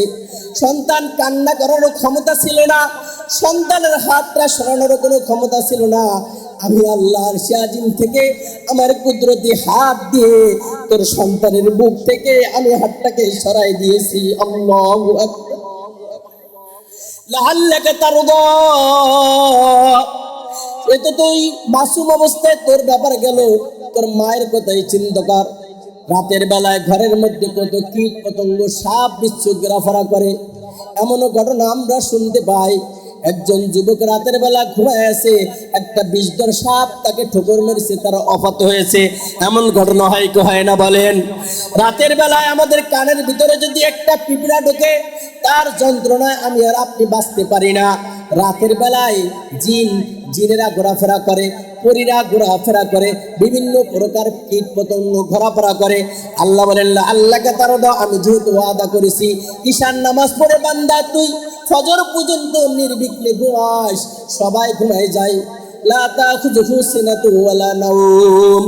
দুনিয়ার সবাই ঘুমায় যায়, নবীরা ঘুমায়, রাসূলরা ঘুমায়, আলী আউলিয়া গাউস কুতুব সবাই ঘুমায় যায়, কিন্তু আমি আল্লাহ ঘুমাই না। তাই আমি যদি ঘুমাই যেতাম তাহলে পৃথিবীর নিজাম ঠিক থাকতো না, পৃথিবীটা ধ্বংস হয়ে যেত। কি বলেন ঠিক কিনা? তাই আমি কোটি কোটি কোটি কোটি বনি আদমকে সৃষ্টি করেছি, এই বনি আদমের চেহারার দিকে আমি আল্লাহ তাকাই থাকি। আমার বান্দা যখন রাতের বেলা ঘুমের মধ্যে বিপদে পড়ে, আমি ওই ঘুমন্ত বান্দাকে আমার কুদরতি হাতে হেফাজত করি। বলেন না সুবহানাল্লাহ। লাআল্লাকা তারদা, এভাবে আমি এশা থেকে নিয়ে ফজর পর্যন্ত বান্দা তোকে আমি হেফাজত করলাম। লাআল্লাকা তারদা, আমি যেহেতু ওয়াদা করেছি বান্দা তোকে সন্তুষ্ট করে দেবে। এভাবে জোহর থেকে নিয়ে ফজর থেকে নিয়ে জোহর পর্যন্ত এই সময়টায় তোর উপর আসন্ন বড় কোনো বিপদ ছিল। আমি আল্লাহ যেহেতু ওয়াদা করেছি, আমার বান্দা যদি এখন বিপদে পড়ে, আমার বান্দা সন্তুষ্ট হবে না, তোর ওই আসন্ন বিপদকে আমি আল্লাহ আলিমুল গায়েব কুদরতি ভাবে হটায়া দিই। ওই টাইমের মধ্যে তোর যদি খাবারের দরকার হয় আমি আল্লাহ কুদরতি ভাবে তোর খাবারের ব্যবস্থা করে দিই। এই টাইমের মধ্যে যদি তোর কোনো বড় রোগ শোক আসার সম্মুখীন হয়, কোনো ভাইরাস তোর শরীরে ঢোকার সম্মুখীন হয়, যেহেতু আমি বলেছিলাম আল্লাহ কাতার দ আমি আল্লাহ তুমি বান্দাকে ওই সমস্ত ভাইরাস থেকে, ওই সমস্ত বিপদ আপদ থেকে, ওই সমস্ত শত্রু থেকে কুদরতি ভাবে হেফাজত করি। বান্দা তুই বুঝতেও পারিস না, তোর এই জোহর পর্যন্ত সময়টা আনন্দে কেটে যায়। বলেন না সুবহানাল্লাহ। এরপরে বান্দা যখন জোহরের নামাজে অংশগ্রহণ করে আল্লাহ কেমন জানে এভাবে ডেকে ডেকে বলে, বান্দা জোহর থেকে নিয়ে আসর পর্যন্ত তোর যখন যেটা দরকার আমি বলেছি তোকে খুশি করে দেবো, আমি আল্লাহ কুদরতি ভাবে তোর সেটা ব্যবস্থার মাধ্যমে খুশি করে দিই। বলেন না সুবহানাল্লাহ। এরপরে বান্দা যখন মাগরিব আসরের নামাজ পড়ে আসর থেকে মাগরিব এই টাইমে আল্লাহ তাআলা নিজ কুদরতে বান্দার জিম্মাদার হয়ে যায়। বান্দার যখন যেটা দরকার হয় আল্লাহ বলেন লাআল্লাকা তারদা, আমি এই লাআল্লাকা তারদার বরকতে বান্দাকে খুশি করে দিই। মাগরিব পর্যন্ত যখন যেটা দরকার আমি আল্লাহ কুদরতি ভাবে ব্যবস্থা করে দিই। বলেন না সুবহানাল্লাহ। শুধু তাই নয়, মাগরিব পরে বান্দা যখন ঈশায় অংশগ্রহণ করে ঈশা থেকে মাগরিব মোট কথা 5 ওয়াক্ত নামাজ পড়ার বরকতে যখন যেটা দরকার হয় লাআল্লাকা তারদা, এভাবে আমি আল্লাহ মৃত্যু পর্যন্ত তোমাকে সন্তুষ্ট করতে থাকবো। বলেন না সুবহানাল্লাহ। এবার আসেন, মৃত্যু ঘনায় আসছে। আল্লাহ যেহেতু বলছিল আল্লাহ তারদা, যে 5 ওয়াক্ত নামাজি হবে তাকে আমি সন্তুষ্ট করে দেব। আল্লাহ বলেন মালাকুল মউত এসে গেছে, তোমার মৃত্যুর সময় ঘনায় আসছে। তোমার মৃত্যুর সময় তোমার পায়ের কাছে একটা শয়তান বসে, মায়ের আকৃতি ধরে, বাবার আকৃতি ধরে। মাথার কাছে একটা শয়তান বসে, সে মায়ের আকৃতি ধরে। এই শয়তানে তখন এই মুমূর্ষু রোগীকে বলতে লাগে, বাবারে সারা জীবন ইমানের উপর ছিলাম, ইসলামের উপর ছিলাম, কোরআন পড়েছি, নামাজ পড়েছি, কোনো লাভ হয়নি। বলেন না নাউজুবিল্লাহ। তার থেকে তুমি কালিমা পড়ে মরো না, বরং তুমি বেঈমান হয়ে মরো, তুমি ইহুদি হয়ে মরো, এটার মধ্যে লাভ আছে। বিসমিল্লাহ বলেন নাউজুবিল্লাহ। এই টাইমে আমার আল্লাহ ছাড়া আর কেউ সাহায্যকারী নাই। কেউ আছে বলেন? এই টাইমে আমার আল্লাহ ছাড়া আর কেউ সাহায্যকারী নাই। আল্লাহ তাআলা বলেন ইসাব্বিতুল্লাহুল্লাযীনা আমানু বিল কওলিস সাবিত। চিল্লা বলেন আল্লাহু আকবার। সূরা ইব্রাহিমের আয়াত রব্বুল আলামিন বলেন ইসাব্বিতুল্লাহুল্লাযীনা আমানু বিল কওলিস সাবিত। কওলে সাবিত হলো লা ইলাহা ইল্লাল্লাহ। বান্দা লা ইলাহা ইল্লাল্লাহর কালিমা পড়েছিস, বান্দা তুই 5 ওয়াক্ত নামাজ পড়েছিস, আমি ওয়াদা করেছি লাআল্লাকা তারদা, বান্দা থেকে সন্তুষ্ট করে দেব। যেই কঠিন মুহূর্তে ওইদা বালাগাতিল হুলকুম, তোর প্রাণ কণ্ঠগত হয়েছে, মা বাবা সবাই বসে যে কারো কিছু করার ক্ষমতা নাই, কারণ কেউ শয়তানকে দেখতেছে না, তখন আমি আল্লাহ তাআলার রহমত ব্যতীত কোনো বান্দা বাঁচতে পারে না। বান্দারে তখন আমি আল্লাহ ঘোষণা করি ইসাব্বিতুল্লাহুল্লাযীনা আমানু বিল কওলিস সাবিত। কওলে সাবিত লা ইলাহা ইল্লাল্লাহর কালিমা দ্বারা আমি আমার বান্দার ভিতরে শক্তি যোগাই। বান্দা ক্ষমতা পায়, পাওয়ার পায়, শক্তি পায়।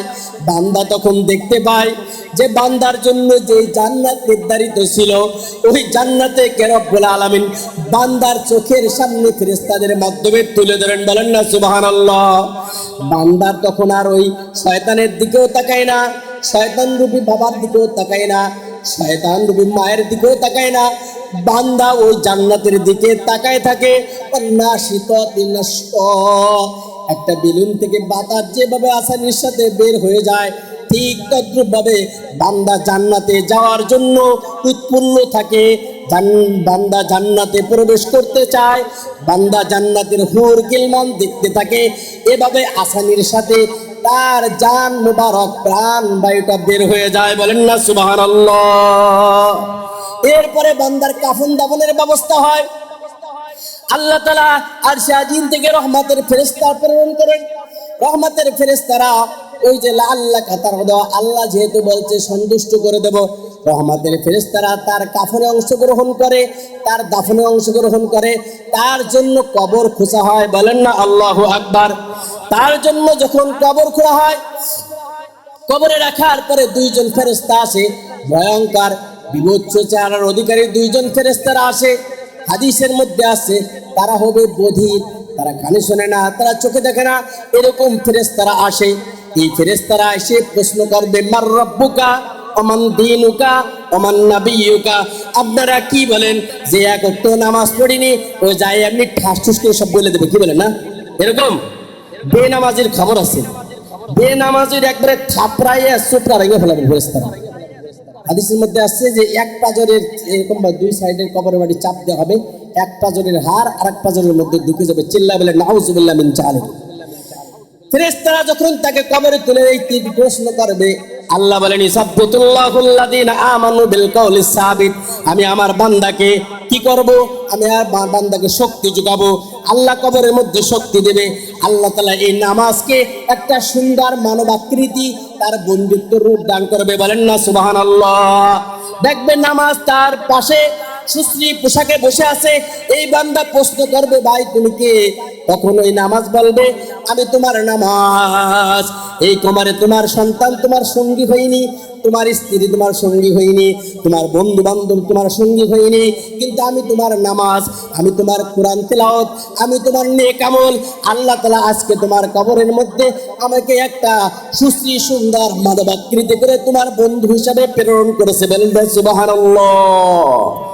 এরপরে ওই বান্দা তখন জবান দিয়া বলবে মার রব্বুকা, রব্বি আল্লাহ, বলেন আল্লাহু আকবার। ওই বান্দা যখন বলবে আমার রব আল্লাহ, আমার দ্বীন ইসলাম, আমার দ্বীন ইসলাম এবং আমার নবী হচ্ছে মুহাম্মদুর রাসূলুল্লাহ সাল্লাল্লাহু আলাইহি ওয়াসাল্লাম, বলেন না আল্লাহু আকবার। বান্দা যখন এই তিন প্রশ্নের জবাব দেবে, আল্লাহ কি বলেছিল? লাআল্লাকা তারদা, সন্তুষ্ট করে দেব। আল্লাহ মৃত্যুর সময় বান্দাকে সন্তুষ্ট করেছে, কবরের জবাব দেওয়ার মাধ্যমে সন্তুষ্ট করছে। এখন আবার নিজে আরশে আজিম থেকে ডাক দিয়ে বলবে আনতা সাদ্দাকা আবদি, আল্লাহু আকবার বলেন, জোরে বলেন আল্লাহু আকবার, আল্লাহু আকবার। আল্লাহ ডাক দিয়ে বলে আনতা সাদ্দাকা আবদি, আমার বান্দা সত্য বলেছে। ফাআফরিশুহু মিনাল জান্নাহ ওয়া আলবিসুহু মিনাল জান্নাহ ওয়াফতাহু লাহু বাবান ইলাল জান্নাহ, চিল্লায়ে বলেন আল্লাহু আকবার, আল্লাহু আকবার। আল্লাহ তখন বলবে আমার বান্দা সত্য বলেছে, ও ফেরেশতা যাও ওই জান্নাতের মধ্যে যে আমার বান্দার জন্য রেশমি পোশাক নিয়ে এসো। দুনিয়ায় রেশমি পোশাক আমার বান্দার জন্য হারাম ছিল, আমার বান্দার শরীরের মধ্যে এই কাফনের কাপড় খুলে দাও, রেশমি পোশাক পরায়া দাও। আমার বান্দা মাটির বিছানায় আর ঘুমাইতে পারবে না, তার জন্য জান্নাতি গালিচা বিছায় দাও, বলেন না সুবহানাল্লাহ। ওয়াফতাহু লাহু বাবান ইলাল জান্নাহ, তার জন্য যে জান্নাত বরাদ্দ আছে ওই জান্নাত থেকে একটা দরজা খুলে দাও, আর তার কবরটাকে, তার চোখ যতদূর যায় এতদূর পর্যন্ত প্রশস্ত করে দাও, তার কবরটাকে জান্নাতের বাগিচা বানায় দাও, আর জান্নাত থেকে তার কবর পর্যন্ত জান্নাতি সুশীতল বাতাস আসার ব্যবস্থা করে দাও, বলেন না সুবহানাল্লাহ। আল্লাহ বলেন না আল্লাহকে তারদা। এরপরে আল্লাহ ডাক দিয়ে বলবেন না মা কানাউমাতুল উরুস, ও বান্দা যাও, আমি ওয়াদা পূর্ণ করলাম, তুমি এবার একজন নববধূর মতো তোমার এইখানে ঘুমায় থাকো ততক্ষণ পর্যন্ত ইসরাফিলের চূড়ান্ত সিংহায় ফুৎকার না হবে। তুমি ঘুমায় থাকো, তোমার আর এই কবর থেকে আর উঠতে হবে না, আর তোমাকে কেউ ঘুম থেকে জাগ্রত করবে না, বলেন না সুবহানাল্লাহ। নামাজ আর নেক আমল তাকে বলবে বন্ধু আপনি ঘুমায় যান, চূড়ান্ত সিংহায় ফুৎকার দেওয়া পর্যন্ত আমি নামাজ আপনাকে পাহারাদারি করব, সুবহানাল্লাহ। এখন বলেন নামাজ কে কে পাঁচ ওয়াক্ত পড়বেন না? হাত তুলে দেখান। আরে বুঝিনি, পড়বে না, দেখেন পড়বে না, আমার ভাইরা বুঝিনি, ঘুমে থাকলে হবে না। পাঁচ ওয়াক্ত নামাজ জামাতের সাথে কে কে পড়বেন শেষ হাত তোলেন। লিল্লাহি তাকবীর, লিল্লাহি তাকবীর। জীবন আছে যতদিন নামাজ পড়বো ততদিন, জীবন আছে যতদিন নামাজ পড়বো ততদিন। এটা কোরআনের আয়াতের একটা তরজমা। ওয়াবুদু রাব্বাকা হাত্তা ইয়াতিয়াকাল ইয়াকিন, বলেন না আল্লাহু আকবার। সব দলিল দিচ্ছে, আল্লাহ কি বলছেন? ওয়াবুদু রাব্বাকা, রবের ইবাদত করো, হাত্তা যতক্ষণ পর্যন্ত ইয়াতিয়াকাল ইয়াকিন, ইয়াকিন মানে নিশ্চিত বিষয়, নিশ্চিত হলো মৃত্যু। নিশ্চিত কি বলেন? মৃত্যুর ব্যাপারে যে নাস্তিক সেও মৃত্যুকে স্বীকার করে, কি বলেন ঠিক কিনা? যে হিন্দু সেও স্বীকার করে, যে বৌদ্ধ সেও স্বীকার করে, যে প্রধানমন্ত্রী সেও স্বীকার করে, মৃত্যু থেকে নিস্তার নাই, কি বলেন ঠিক কিনা? কুল্লু নাফসিন যায়িকাতুল মাউত, প্রত্যেকটা নফসেরই মৃত্যু হবে।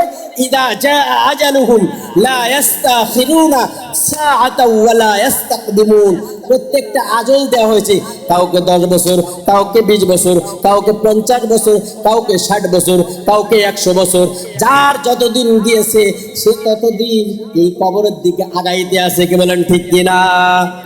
এই জন্য মৃত্যুর মাধ্যমে, মৃত্যু হতেই হবে, কারণ মৃত্যুর মাধ্যমে আমাদের আর একটা জীবনের সূচনা হবে, আর একটা জীবনের কি হবে বলেন? সূচনা হবে।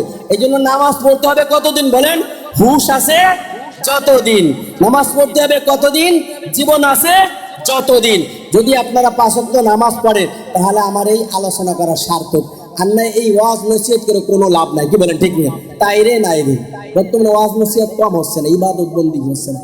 এই জন্য সুদ ছাড়তে হবে, ঘুষ ছাড়তে হবে, পর্দায় চলতে হবে, হারাম খাওয়া বন্ধ করতে হবে, এবং নিজের সম্মান, ইজ্জত, আবরু এটা বুঝতে হবে। আমি একজন ইমানদার, বর্তমান নির্বাচনের সময় আসছে, একটা গরুর একটা পাঠার দাম আছে। আমাদের মধ্যে কিছু লোক আছে গরু আর পাঠার থেকে নিজেকে নিচে নিয়ে আসছে। কি জন্য বললাম? কুরবানির সময় পাঠার দাম 8,000, কথা কথা, গরুর দাম, পূজার সময় পাঠার দাম 8,000, 10,000, 20,000। একটা গরু বিক্রি হয় 1 লাখ, 2 লাখ, 3 লাখ, 5 লাখ, 10 লাখ টাকা একটা গরু বিক্রি হয়। আর এই নির্বাচন আসলে একটা বনি আদম আশরাফুল মাখলুকাত বিক্রি হয় 500 টাকায়, কি বলেন ঠিক কিনা? সব থেকে সর্বনিম্ন দামের প্রাণী, কি বলেন ঠিক কিনা? এই জন্য নিজের মর্যাদা বুঝতে হবে, সর্বনিম্ন মানের প্রাণী হওয়া যাবে না, নিজের মর্যাদা বুঝতে হবে। আমি আশরাফুল মাখলুকাত, আমি মুসলমান, আমার ভোট এটা আমানত, এটা আমি একবারে যেখানে গেলে আমার জবাব দিয়ে করতে হবে না। আমার নেতা চোর হবে না, ডাকাত হবে না। আমার নেতা যদি চোর হয়, ডাকাত হয়, ছেঁচড়া হয়, ওটার হিসাব আমার এই ভোটের কারণে দেওয়া লাগবে আমার, কি বলেন ঠিক কিনা? কে শুনে একজন ভালো নেকটার লোককে দেবো, ঠিক আছে তো? নিজের ভোট অন্তত বেচবো না, যাকে দিই বেচবো না, বেচলে আমি নিম্নমানের লোক হয়ে গেলাম। এটা একটা নিকৃষ্ট কাজ। আল্লাহ তাআলা আমাদেরকে এই নিকৃষ্ট কাজ থেকে হেফাজত করে, সবাই আমিন। এবার আসেন হাদিসের শেষ অংশ, মনে আছে কি? রাজুলুন যাকারাল্লাহু খালিন, এখন দোয়া করে দেব। কমিটি যারা আছেন তারা একটু আসেন, সভাপতি সাহেব যারা আছেন এখনই দোয়া হয়ে যাবে। সর্বশেষ রাসূল বলেন একটা পুঁজি আমাদের আছে, সর্বশেষ কোনো আমল যদি সারাদিন কবুল নাও হয়, এই শেষ পুঁজি দিয়ে আজকের আলোচনা শেষ। বলেন রাজুলুন যাকারাল্লাহু খালিয়ান ফাফাদাত আইনাহু, ওগো হাবিব, আপনার উম্মতেরা বেনামাজি হবে, আপনার উম্মতেরা সুদখোর হবে, আপনার উম্মতেরা ঘুষখোর হবে, আপনার উম্মতেরা জালেম হবে, আপনার উম্মতের নামাজের মধ্যে এলোমেলো হবে, নামাজও ঠিক মতন পড়বে না, রোজাও ঠিক মতন রাখবে না, আরো বহু সমস্যা তাদের ভিতরে থাকবে। এই আগে আর একটা কথা বলে নিই, কালকে শবে বরাতের রাত আসতেছে না? শবে বরাতের রাতেও আমাদের দেশে ঠেলাঠেলি আছে, কেউ কবে শবে বরাত নাই, এই নাই, সেই নাই, আমল নাই, আছে। আমি একটা সহিহ হাদিস শুধু শুনে দিয়ে যাই। সহিহ ইবনে হিব্বান, শক্তিশালী সহিহ একটা হাদিস, 5665 নম্বর হাদিস। কত নম্বর? 5665 নম্বর হাদিস। এই হাদিসে আল্লাহর হাবিব বলেন, ইয়াত্তালি আল্লাহু ইলা খালকিহি ফি লাইলাতিন নিসফি মিন শাবান, শাবানের 14 তারিখ দিবাগত রজনীতে রব্বুল আলামিন তার সমস্ত সৃষ্টির দিকে তাকান, বলেন না সুবহানাল্লাহ? সৃষ্টির দিকে কে তাকান বলেন? আল্লাহ তাআলা কুদরতের দৃষ্টি দেন। ফায়াগফিরু লিজামিই খালকিহি, কুদরতের দৃষ্টি দিয়ে আল্লাহ সমস্ত সৃষ্টিকে মাফ করে দেন। সুবহানাল্লাহ, সুবহানাল্লাহ, সুবহানাল্লাহ। তাহলে কালকে রাতটা হলো ক্ষমার রাত, তবে 2 শ্রেণীর লোক বাদে। কয় শ্রেণীর লোক? ইল্লাল মুশরিক আও মুশাহিন, ইল্লাল মুশরিক আও মুশাহিন। কয় যারা শিরকের সাথে লিপ্ত। এই কথা বলার দ্বারা পৃথিবীর সব কাফেররা ব্যান্ড হয়ে গেছে, হিন্দুবাদ, বৌদ্ধবাদ, খ্রিস্টানবাদ সব বাদ। এদেরকে আল্লাহ তাআলা কালকে রাতে কি করবে না? মাফ করবে না। ঠিক তদ্রুপ ভাবে মুসলমানের মধ্যেও যদি কেউ শিরিককারী হয়, কবর পূজারী হয়, মাজার পূজারী হয়, এদেরকেও আল্লাহ তাআলা মাফ করবে না। কিসের? শিরিক করার কারণে। শিরিক করার কারণে আল্লাহ কি করবে না? মাফ করবে না। আরেক শ্রেণীর লোক আছে, যদি থেকে থাকেন কালকে রাত আসার আগে নিজের থেকে এটা মাফ করে ফেলে। আর মুশাহিদ, মুশাহিদ বলা হয় হিংসুক। এইটা একটা ভয়াবহ রূপ। হিংসা পোষণকারীকেও কালকের রাত্রে আল্লাহ তাআলা মাফ করবে না। হিংসা পোষণকারীকে আল্লাহ কি করবে না বলেন? মাফ করবে না। এই হাদিস, এগুলো সহিহ হাদিসে দুই শ্রেণীর লোকের কথা বলা হয়েছে, শিরিককারীকে এবং হিংসা পোষণকারীকে। এজন্য আমাদের পরস্পরের মধ্যে যদি কোনো হিংসার রোগ থেকে থাকে, কাউকে যদি আমি হিংসা করেও থাকি, কারোর প্রতি যদি আমার বিদ্বেষ থেকে থাকে, আজকে রাত আর কালকে মাগরিবের আগ পর্যন্ত এটা আমরা ভুলে যাব, পরস্পরকে মাফ করে দেব, আল্লাহ তাআলা আপনাকে আমাকে মাফ করে দেবেন। বলেন না সুবহানাল্লাহ। এখন শোনেন, হাদিসের মধ্যে আসছে আল্লাহ রহমতের দৃষ্টি দেন, রহমত বর্ষণ করেন। আল্লাহ যখন রহমত বর্ষণ করেন তখন আমাদের দরকার হলো নাক টেনে ঘুমানো। কি বলেন, ঠিক কিনা? নাক টেনে ঘুমানো। যখন শুনতেছি যে রিলিফের মাল দেওয়া হচ্ছে, তখন বাসায় থাকলে মাল পাওয়া যাবে নাকি ওই যেখানে দিচ্ছে করে আসতে হবে? ঠিক তদ্রুপভাবে যেহেতু এটা রহমতের রজনী, এই হাদিসই দাবি করে এই রাত্রে বেশি বেশি নফল ইবাদত বন্দি করতে হবে, কোরআন তেলাওয়াত করতে হবে, নামাজ যদি কাজা থাকে এই নামাজগুলো পড়তে হবে।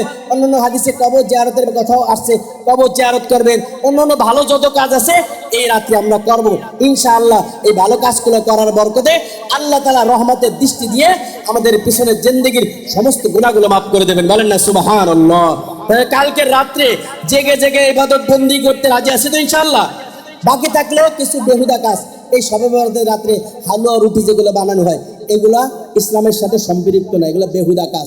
আতশবাতি, বোমাবাজি, আরো যা কিছু করা হয় এগুলো ইসলামের সাথে সম্পৃক্ত না, ওই কাজ থেকে আমরা বিরত থাকবো তো ইনশাআল্লাহ। দৌড়াদৌড়ি, হুইহুল্লা, আরো যেগুলো আছে ইসলামের সাথে সম্পৃক্ত না, ওইগুলো থেকে আমরা বেঁচে চলবো। অন্যান্য হাদিসে আরো কয়েক শ্রেণীর লোকের কথা বলা হয়েছে, মদ খোরকেও এই রাত্রে মাফ করা হবে না। যারা যুবকরা অনেকে ইয়াবা ট্যাবলেট খায়, এগুলো খায় না, আল্লাহর কাছে আগের থেকে মাপ নিয়ে নিও, তাহলে তোমাকে আল্লাহ মাফ করে দিবে। মদ খায়, মদ খোরকেও মাফ করা হবে না। জিনাকারী, নিয়মতান্ত্রিক জিনাকারী, নিজের স্ত্রীও আছে আবার এদিকে এই অন্য জায়গাও ঘোরাফেরা করে, এদেরকে আল্লাহ মাফ করবে না, এরা তওবা করে নেবা। সুদখোর, যিনি আগের থেকে সুদি লেনদেন করতেন, উনি এই রাত আসার আগে তওবা করে নিয়েন। অন্য যাদের থেকে সুদ খেয়েছেন তাদেরটা ফেরত দিয়ে দিয়েন, আর অন্যদেরটা মাফ করে দিয়েন, তাকেও আল্লাহ তাআলা মাফ করে দেবে। বলেন না আমিন। আমরা তো চাই মুসলমান ভাই সুদি লেনদেন করতো, ওইও নিজেকে বাঁচাক, আল্লাহ তাকেও মাফ করে দেবে। বলেন না সুবহানাল্লাহ। এই কয়েক শ্রেণীর লোকের কথা বললাম, এই দোষগুলো যদি আমাদের মধ্যে থাকে, এই দোষ থেকে আমরা নিজেদেরকে কি করে বিভাজিত করবো। আর এক শ্রেণীর লোক আছে আত্মীয়তার সম্পর্ক ছিন্নকারী, এদেরকেও আল্লাহ তাআলা শবে বরাতের রাত্রে মাফ করবে না। মা বাবার অবাধ্য সন্তান মা বাপকে কষ্ট দেয়, দুঃখ দেয়, মা বাবার হক আদায় করে না, তাকেও আল্লাহ আগামীকাল রাত্রে মাফ করবে না।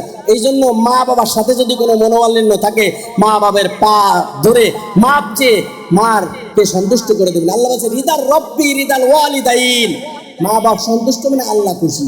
ওয়া সাখতার রব্বি সাখতাল ওয়ালিদাইন, মা বাপের যদি রাগান্বিত হয় আল্লাহ কয় ওইটার উপর আমিও রাগান্বিত। বলেন না নাউজুবিল্লাহ মিন জালিক। যার উপরে আল্লাহ মা বাপ সন্তুষ্ট তার উপরে আল্লাহ সন্তুষ্ট, যার উপরে আল্লাহ মা বাপ রাগান্বিত তার উপরে আল্লাহ কি বলেন রাগান্বিত। এই ধরনের দোষ যাদের মধ্যে আছে, এই দোষগুলা আমরা আজকে রাত আছে, কালকে দিন আছে, এর ভিতরে আমরা মাপ চেয়ে নেব এবং এই অন্যায়গুলো ছেড়ে দেবো ইনশাআল্লাহ।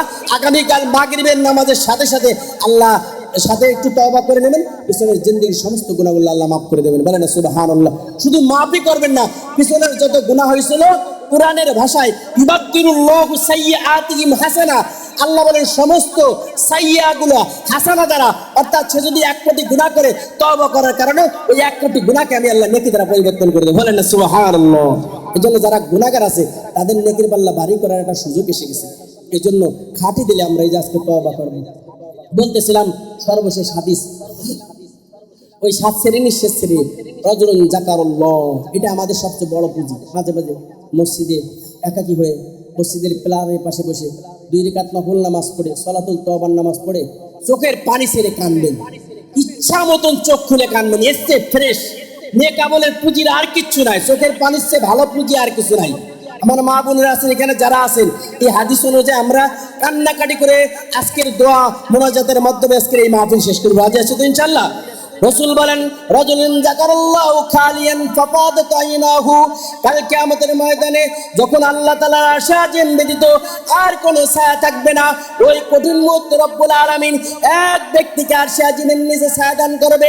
সে হচ্ছে আল্লাহর ওই বান্দা, সে শুধুমাত্র আর কোনো কারণ নয়, একমাত্র আল্লাহর ভয়ে চোখ দিয়েতে টপ টপ করে পানি ফেলেছে, তার চোখ দিয়ে পানি পড়েছে, যেই পানিতে তার দাড়িগুলো ভিজে গিয়েছে, তার বুক বুঝে গিয়েছে। এবং রাসূল সাল্লাল্লাহু আলাইহি ওয়াসাল্লাম এই ঘোষণা যখন শুনেছে, জানে আমার উম্মত গুনাহ করতে করতে ওদের অন্তরগুলো পাথর হয়ে যাবে। এই জন্য নবী আল্লাহকে বললেন, আল্লাহ আমার অনেক গুনাহগার উম্মত বড় পাথর, ওকে পাথর মারলেও চোখ দিয়ে পানি বের হতে চায় না, ওর জন্য কি করবো? আমার নবী আমাকে কত ভালোবাসে। নবীকে আল্লাহ বললেন, ও নবী আপনার ওই উম্মতকে জানাই দেন, পাথর দিলওয়ালা যার চোখ দিয়ে পানি আসতে চায় না, সে যদি কান্নার ভান করে, সে যদি কান্নার অ্যাক্টিং করে, বলেন না সুবহানাল্লাহ, কয় কান্না আসে না, ওরে উপায় লো কান্না আসে না, এমন ভাবে গুনাহ করতে করতে দিল শক্ত হয়ে গেছে, ওই ও যদি কান্নাওয়ালা মানুষদের সাথে কান্নার ভান করে, আমি আল্লাহ ধরে নেব ও কান্না করেছিল, ওকেও কাল কিয়ামতের ময়দানে আমি আরশে আজিমের নিচে ছায়াদান করব। সুবহানাল্লাহ। তাহলে কান্না করতে রাজি আছেন ইনশাআল্লাহ? মন খুলে কান্না করেন, চোখের পানি ছেড়ে দেন, দিল হালকা হয়ে যাবে, গুনাহমুক্ত হয়ে যাবেন, আরশে আজিমের নিচে ছায়া পাবেন। আগামীকাল থেকে 5 ওয়াক্ত নামাজ পড়া আমাদের জন্য সহজ হয়ে যাবে ইনশাআল্লাহ। রাত অনেক বেশি হয়ে গেছে, 1টা বেজে গেছে। আপনারা এই যে আমি এত রাত পর্যন্ত ওয়াজ করি না, দেরিতে দেশেন দেখি, আমি আসলে ওয়াজ করলে তো সারা রাত করতে পারবো। সারা রাতকে যদি একাধারে 2 দিন করেন তাও করতে পারবো, কোরআন হাদিসের আলোচনা শেষ হবে না। কিন্তু যদি ফজরের নামাজ না পড়েন, আজকের এই ওয়াজ পুরোটাই বরবাদ। কি কইছি বুঝছেন? বাবার একটা ওয়াদা করেন, ফজরের নামাজ পড়বেন, পড়বেন তো ইনশাআল্লাহ? এখনই আলোচনা শেষ হবে, পড়বেন তো ইনশাআল্লাহ? বাবা সবাই নামাজ পড়েন। বাবা আল্লাহ আমাদেরকে এত মহব্বত করে, এত ভালোবাসে। আমরা যদি নামাজ না পড়ি, আল্লাহ তাআলা যদি বলতেন বান্দা দিনের 12 ঘন্টা আমার ইবাদত করতে হবে, করতে হতো, কারো কোনো ক্ষমতা ছিল না। আল্লাহ যদি ফেরেশতা দিয়ে জোর করে পড়াইতে চাইতেন, পারতেন। কি বলেন, পারতেন কি পারতেন না বলেন? আল্লাহ বলেন, লা ইউকাল্লিফুল্লাহু নাফসান ইল্লা বুসআহা, আমি আমার বান্দার উপর কোনো বোঝা চাপায় দিই না, আমি আসানির সাথে মায়া করে, দয়া করে, নসিহতের মাধ্যমে বান্দাদেরকে আমার দিকে ডাকি। বলেন না সুবহানাল্লাহ। আকিমিস সালাতা লিযিকরি, নামাজের মাধ্যমে বান্দা আমাকে স্মরণ করে। আল্লাহ বলে ফাজকুরুনি আযকুরুকুম, আমার বান্দা যখন আমাকে স্মরণ করে, আমিও আমার বান্দাকে স্মরণ করি। আমার স্মরণ আর আমার বান্দার স্মরণ এক নয়, আমি অনেক মহান। আমার স্মরণ হলো আমার রহমত, আমার দয়া, আমার মাগফিরাত, আমার ক্ষমার মাধ্যমে আমি আমার বান্দাকে স্মরণ করি। বলেন না সুবহানাল্লাহ। এই জন্য বাবা সবাই ফজরের নামাজ পড়েন, পড়বেন তো ইনশাআল্লাহ? পড়বেন তো ইনশাআল্লাহ? যারা যারা নামাজ পড়েন হাত তুলে দেখেন। আল্লাহ আমার সমস্ত ভাইদেরকে আপনি 5 ওয়াক্ত নামাজ জামাতের সাথে পড়ার তৌফিক দান করুন। এই মাহফিলটাকে আপনি কবুল করে নিন, মাহফিল কমিটিকে কবুল করে নিন। আল্লাহ যুবক ভাইদেরকে আপনি কবুল করে নিন, যুবক ভাইদের জিন্দেগীর গুনাহগুলোকে আপনি মাফ করে দিন। ওয়া আখিরু দাওয়ানা আলহামদুলিল্লাহি রাব্বিল আলামিন। এবার সকলে ইস্তিগফার পাঠ করুন। ঢাকা মাহফিল, সুস্থ সমাজ গড়ার বিপ্লবী চেতনায়।